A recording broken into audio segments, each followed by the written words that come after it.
Assalamu Walaikum. Hello friends, how are you? Welcome back to my another video. In this video, I am going to show you how to add the text 21 to the shape in Microsoft Excel. Let's get started. At first, you have to open your Excel workbook. Then we go to the insert menu, select the shape drop down menu, and we can see here many shape. You can add any shape. Now I am select the dodecagon shape, then draw the dodecagon, press and hold shift on our keyboard. Select the shape and go to the shape format menu. You can change the shape color, otherwise you can add more than style or effect.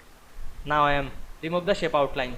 You want to add any text, otherwise the 21 text, click right button and select the edit text option.